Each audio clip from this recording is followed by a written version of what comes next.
It must have been a tremendous fight to get this film made, just based on the content that we do see. I'm kind of curious, was there anything deemed even farther than what we saw in the film and that got left on the cutting room floor, maybe? Yes, there is. I mean, this is the movie that I wanted out.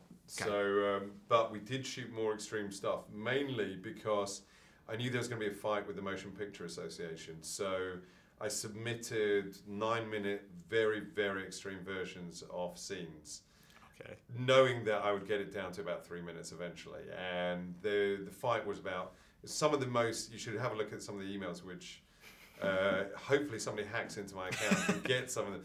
But they are some of the most ludicrous emails ever, people arguing over various idiotic things. What kind of details? Maybe just like one example or something? Well, there's a lot of talk about sperm and, scrotums, but and bestiality, but I don't want to give anything away. That's fair. Now we'll leave that for the film itself. So was Mark Strong always your choice for Sebastian? And if he was there any hesitation on his part of taking the role, maybe?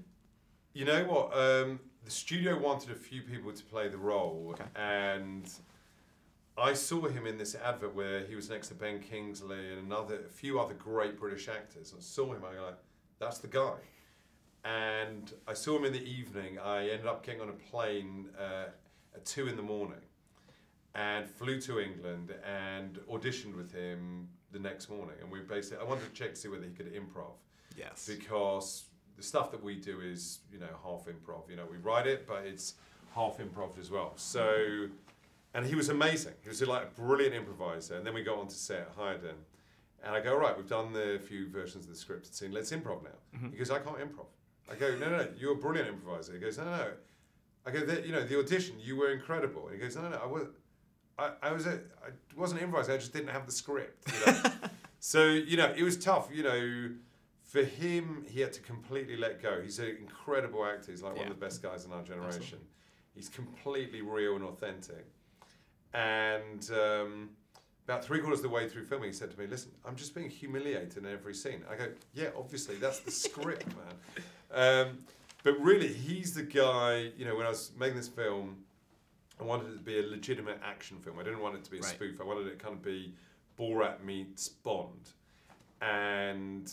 But make it a rival to Bond rather than anything that's an imitation of that. So we got together this incredible action team. We got Louis Leterrier, who's this great action director, did Marvel movies, and we got the visual effects people who did Harry Potter, the prosthetics people from Ridley Scott, who are all Oscar winners, the special effects people from Star Wars, and the cinematographer from all the Bourne movies. And we thought, all right, let's make this a completely legit film that can rival any of those other, spy films.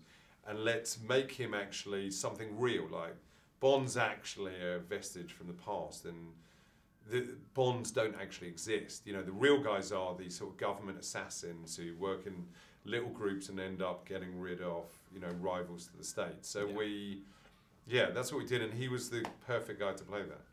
So my last question, you've built your career on what some people call outlandish humor, obviously. You like to push boundaries and you like to do that kind of thing. But we also live in a very politically conscious culture right now. Yeah. So I'm kind of curious, why do you think your comedy is not only succeeding but also thriving given the state that people kind of overreact to things nowadays?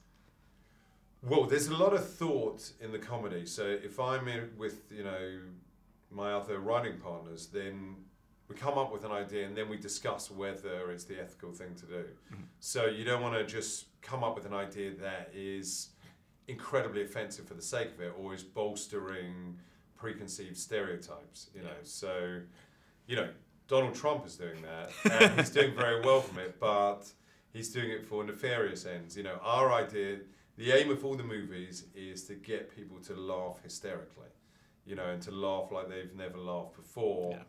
And have this incredibly intense, cathartic experience in the movie theatre. So, I want, this movie is full of stuff you've never seen before, but it's also hilarious, in my opinion. They can very much say that as well. So that's the idea. Okay, perfect. All right, great. Thanks.